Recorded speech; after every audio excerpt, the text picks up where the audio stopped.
নমস্কার, made explore Bangla চ্যানেলে আপনাদেরকে স্বাগত। আজকে আমাদের আলোচনার বিষয় হলো রিফ্রেশটিয়ার্স আই ড্রপ এবং কথা বলবো এই আই ড্রপের ব্যবহার এবং পার্শ্ব প্রতিক্রিয়া সম্পর্কে। এই Refresh Tears eye drop Piramal Pharma Limited দ্বারা তৈরি, যার মার্কেটিং করে Allergan India Private Limited. Refresh Tears eye ড্রপের মলিকিউলের নাম হলো carboxymethylcellulos। 10 ml এর একটা ড্রপের বর্তমান দাম হলো 153 টাকা। এছাড়াও রিফ্রেশ লিকুইজেল নামেও ড্রপ পাওয়া যায়, যার স্ট্রেংথ হলো 1%।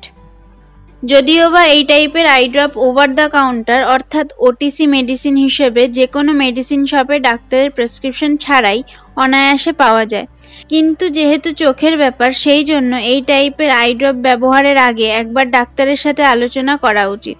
নর্মালি আমাদের চোখের টিয়ার গ্ল্যান্ড অর্থাৎ চোখ এবং নাকের মাঝখানে থাকা এক ধরনের গ্রন্থি থাকে, যার জন্য চোখকে ময়শ্চারাইজ বা ভিজে রাখার জন্য জল জমা থাকে এবং এই জল bacteria, proteins, electrolyte, fatty oils ইত্যাদির মতো উপাদানের মিশ্রণে অটোমেটিক্যালি তৈরি হয়। টিয়ার গ্ল্যান্ডে থাকা এই জল পলক ফেলানোর সাথে সাথে চোখের উপরে আলাদা একটা লেয়ার তৈরি করে, যাকে টিয়ার ফিল্ম বলা হয়। এই টিয়ার ফিল্ম বাইরের ধুলোবালি থেকে চোখকে প্রোটেক্ট করতে এবং চোখের মুভমেন্টকে নর্মাল রাখতে সাহায্য করে। বয়স বাড়ার সাথে সাথে টিয়ার গ্ল্যান্ডে থাকা জলের উৎপাদন ধীরে ধীরে কমতে থাকে, আর সেই জন্য চোখের উপরিভাগের লেয়ার ঠিকভাবে তৈরি না হবার কারণে চোখ শুকিয়ে যাওয়া, জ্বালা করা এবং বারবার চোখ চুলকানোর মতো প্রবলেম দেখা যেতে পারে। এই প্রবলেমটাকে ড্রাই আই সিনড্রোম বলা হয়। রিফ্রেশটিয়ার্স বা carboxymethylcellulos আই ড্রপ এই ড্রাই আই সিনড্রোমকে ঠিক করতে ডাক্তাররা প্রেসক্রাইব করে থাকেন। এই ড্রপ কৃত্রিমভাবে আমাদের চোখে জলের মাত্রাকে ব্যালেন্স করে চোখের উপরি লেয়ারকে পুনরায় আগের মতো করতে সাহায্য করে। এই ড্রাই আইয়ের প্রবলেম সাধারণত 50 বা তার থেকে বেশি বয়স্কদের ক্ষেত্রে বেশি দেখা যায়, কিন্তু বর্তমানে উন্নত টেকনোলজির যুগে টিভি, ল্যাপটপ, কম্পিউটার আর বিশেষত মোবাইল ফোনের আনলিমিটেড ইউজের কারণে অল্প বয়স্ক এবং বাচ্চাদের মধ্যেও এই ড্রাই আইয়ের সমস্যা দেখা যাচ্ছে। তবে আমরা যদি মোবাইল, ল্যাপটপ, কম্পিউটারের ব্যবহার না কমাতে পারি তাহলে ভবিষ্যতে এই ড্রাই আইয়ের সমস্যা ভীষণভাবে বেড়ে যেতে পারে। এছাড়াও শরীরে ভিটামিন এ ডিফিসিয়েন্সি হলে এই ড্রাই আইয়ের সমস্যা দেখা যেতে পারে।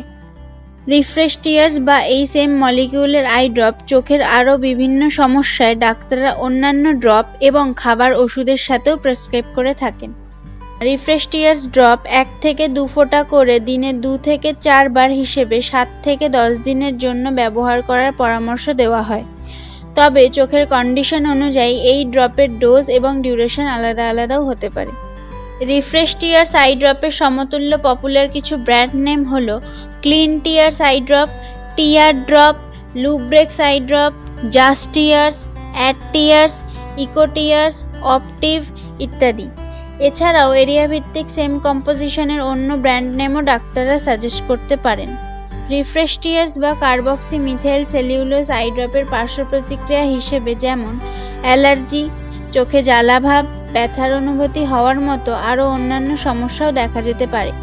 সুতরাং এই ড্রপ ব্যবহারের আগে অবশ্যই ডাক্তারের পরামর্শ নেওয়া উচিত। ভিডিও দেখে বা কারো মুখে শুনে অথবা নিজে থেকেও কোনো রকম আই ড্রপ ব্যবহার করা উচিত নয়।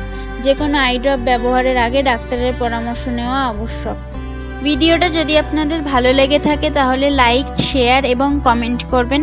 ভবিষ্যতে আরও অন্যান্য ইনফরমেশন ভিডিও পেতে সাবস্ক্রাইব করুন মেড এক্সপ্লোর বাংলা। ধন্যবাদ।